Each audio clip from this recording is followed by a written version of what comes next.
welcome to another edition of The Watchers. I'm Rhys Jones. And I'm Terence Edwards. And this is the news.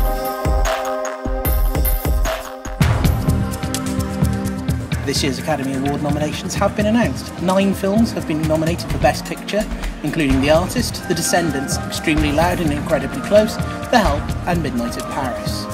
Among the acting nominations were Gary Oldman for Best Actor for Tinker Tailor Soldier Spy, Rooney Mara in Best Actress for The Girl with Dragon Tattoo, and a Best Supporting Actress nomination for Melissa McCarthy for Bridesmaids. Sylvester Stallone has defended his decision to classify The Expendables 2 as PG-13 when the original film was rated R. The decision was made at the request of star Chuck Norris. Norris objected to the use of bad language in the screenplay and threatened to leave the project unless it was removed. Hammer Studios have announced their classic horror titles are to be restored in high definition for DVD and Blu-ray releases in the UK. Dracula Prince of Darkness will be the first title to be reissued, while other classics such as The Devil Rides Out, The Curse of Frankenstein and The Mummy to follow. George Lucas has announced that he is retiring from filmmaking. In an interview with the New York Times, Lucas confirmed he would not be involved with any future feature films relating to the Star Wars saga, but has given himself an out clause to make a 5th Indiana Jones film. Martin Scorsese will receive the BAFTA Fellowship at this year's Film Awards ceremony in February. It's the highest accolade given by the British Academy and is awarded in recognition of an outstanding and exceptional contribution to film. And finally, this year's Golden Raspberry Awards will be handed out on April Fool's Day. Traditionally, the awards that dishonour the very worst of Hollywood are given out the day before the Oscars. But as April the 1st falls on a Sunday this year, the Razzies co-owners have decided to move the event. The nominations will be announced on February the 25th, the day before the Oscars. So me and Tez were discussing what to do for this show, and then it popped in my head that Valentine's Day will be only just around the corner when this goes online. So we thought we'd put together a top 10 of romantic movies, date movies, Valentine's films, whatever you want to call them, that kind of genre of films. Exactly. Romance. Whenever I think of romance, there's one filmmaker that automatically comes to mind, and that's Richard Curtis. My favourite of the ones he's done, though, is Notting Hill. Julia Roberts has rarely been better on screen. She's brilliant in that role. The reason I favour it over something like, say, For Weddings and a Funeral is the calibre of the supporting cast around the main relationship. Yes. It's remarkably funny, very romantic, very heartwarming. So that's one I'm going to throw in the pot. I'm going to say that we move that into the pot because that's on my list. So cool. if we've got a double vote, double I think that should automatically just go into the top 10 because Absolutely. no arguments. So the first one into the top 10 pot is Notting Hill. Cool. So one I'm going to put out there is Disney's Beauty and the Beast, animated but yet all-time amazingly classic. Yeah, I will go with that. It's one of my favourite films of all time. It's my favourite animated film and definitely one of my favourite romantic films. It's just a beautiful Is it on your list as well? It's on my list as well. So again, so far we've got Notting Hill and Beauty and the Beast as one of the 10. Two of the 10 there, right. Maybe so. Again, with the whole romance thing, another filmmaker who does big romances as part of his storyline is Baz Luhrmann. Yes. So I've got 2 films by him that I've put on my list. I'm going to go with the first one, which is Moulin Rouge. Oh, really? Moulin Rouge, beautiful, beautiful film. I absolutely love it. I absolutely loathe that film. I hate that film. Carry on, Tez. I've said what I need to say about it. I'm putting it forward as contention, but I don't see it going far because... Yeah, good luck with that. What I've got on my list, go on then, and I'll put it out there straight away, is the Adam Sandler film Wedding Singer. Yes. But what I like about that film, and no matter how many times I've watched that film, I know they're going to get together at the end, but I'm still rooting for those two to get together, which I think makes it a kind of a brilliant romantic comedy. Yeah, I'm happy to put that one forward for our top 10. Yes, I like it as in well. the pot. Classic romance, doomed romance. They're star-crossed lovers, so it would have to be Baz Luhrmann's version of Romeo and Juliet. Beautifully shot. I love the combination of the old school Shakespearean language kind of in the modern day setting. So I'd like to put that one forward. Yes, Romeo and Juliet, I really do. When I first watched that film, I really enjoyed it. I will make you a deal on Baz Luhrmann. I would happily put Romeo and Juliet through rather than Moulin Rouge. Okay, we'll go with it. Okay, I'm going to put out there straight away Superman 2. Okay, keep going. Think about the storyline of Superman 2, and I'm not talking about the obvious storyline, General Zod wants to destroy the world. No. It's the one where Lois finds out who he is. Yeah. It's the love story. And she accepts him for who he is. He gives up all his powers For her. He has an immortal life. And the only reason that it goes Pete Tong in a tragic way is because General Zod is trying to destroy the Earth. Yeah. It is the most tragic love story in a sci-fi genre. I dare someone to try and come up with a better one. Do you know what? Just for Really? the hell of it, Is that going that in? can go in, yeah. Yes! Unconventional romantic relationship, but for pure fun, for pure romance, I'm going to go with Pretty Woman. No, I'm going to go... I think Pretty Woman is one of the most romantic films because, again, it's this whole... You know, the whole thing is that Richard Gere's character accepts her for who she is and what she's done and what... You know, all her past, all her tawdry past as a call girl. But I think the romance in that is pure and it's a genuinely... It's a nostalgic slice of 80s fun. I'm going to let it go into the pot. Brilliant. Who am I to argue? Kevin Smith's Chasing Amy.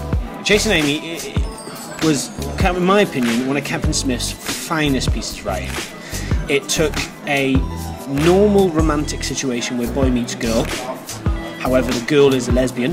But what's really interesting is the story was the film was one of the first real Hollywood independent kind of breakthrough films to really tackle a subject about sexuality, about falling with love with a person and not actually labelling yourself about your sexuality. Right, okay. And that to me is why I'd like to put it in the top 10, just for its bravery of the time, because that was the early 90s where people weren't so forgiving in Hollywood for this subject. Fair enough. Okay. You can have that one. This deal's coming on now. There's a deal. You can have it. You can have Chasing Amy if I can have Love Actually. I know we've mentioned it previously before. I know it was mentioned in our Christmas top 10. But if you look at what's going on in that film, can I just stop you there? Yeah. It's on my list, so it's a double count. Let's do it. Let's straight away. Brilliant.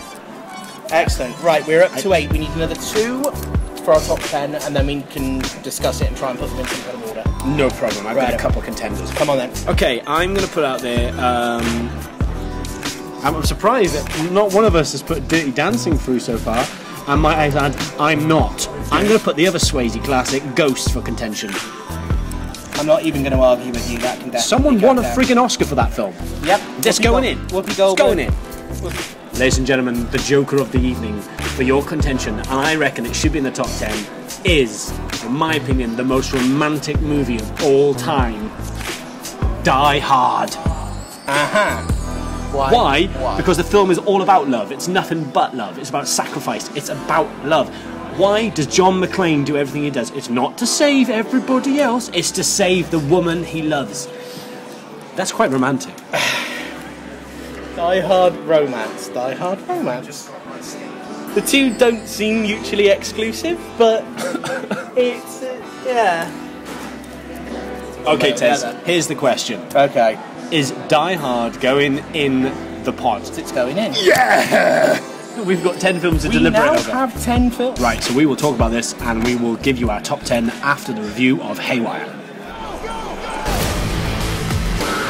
The story will be that she's gone rogue.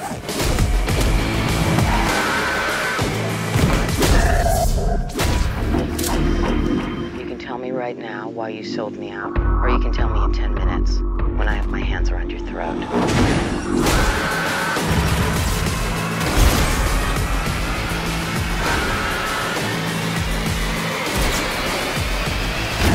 Haywire. I've never done a woman before. You shouldn't think of her as being a woman. That would be a mistake. So, we've just got out of the cinema. We went to see Haywire.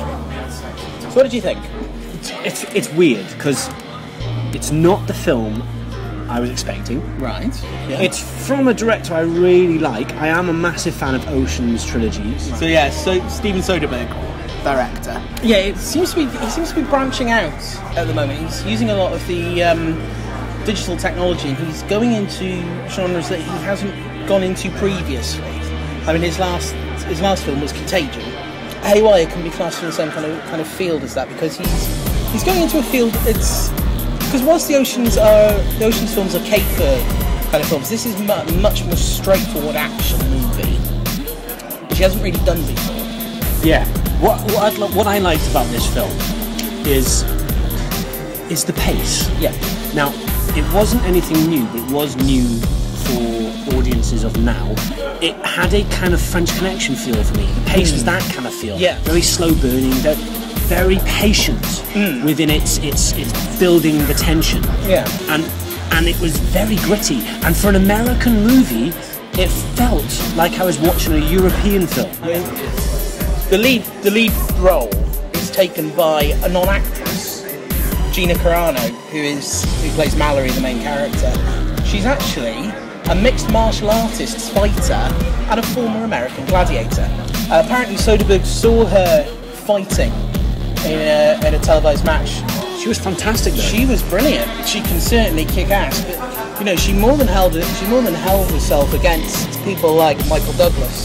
Yeah, she wasn't outshone in any of the scenes she was in, because this not. cast was amazing. Like Michael Fassbender, Channing Tatum, Ewan McGregor, Michael Douglas, and Antonio Banderas. I mean, those guys alone they will shrink you in a scene. Absolutely, but she more than held her own against them. And one that we've missed out, but that I did want to mention, Bill Paxton. He plays Mallory's father, and it's a small role, but my God, does he bring some class to it. Oh yeah, definitely, because he's been off the grid for a while, and it was very understated, very underplayed, but fantastically well done by him. The action scenes, really visceral, really well choreographed, really well done, and It's like watching real fights. Yeah, do you know what I mean? And I think I'm right in saying that Gina Carano did not have a stunt double. She did everything herself, Which it showed on screen. you know. She was absolutely fearless in the role. There's nothing more I can put on it other than that it is a well-crafted thriller. Yeah. It's well-paced, well-performed.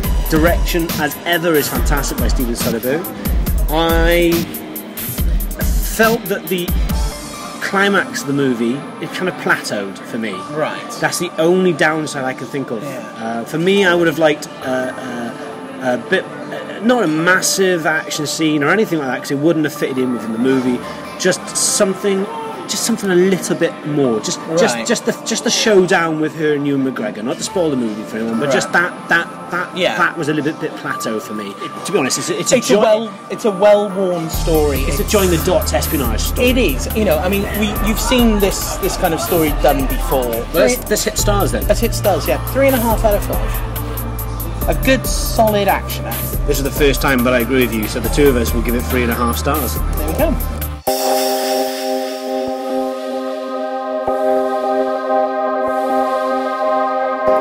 We've deliberated, we've argued what we have in front of us.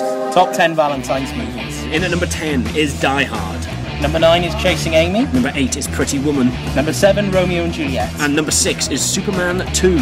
Number 5 is Love Actually. Number 4 is Notting Hill. Number 3, The Wedding Singer. And number 2 is Ghost. And our number 1 romantic film is Disney's Beauty and the Beast.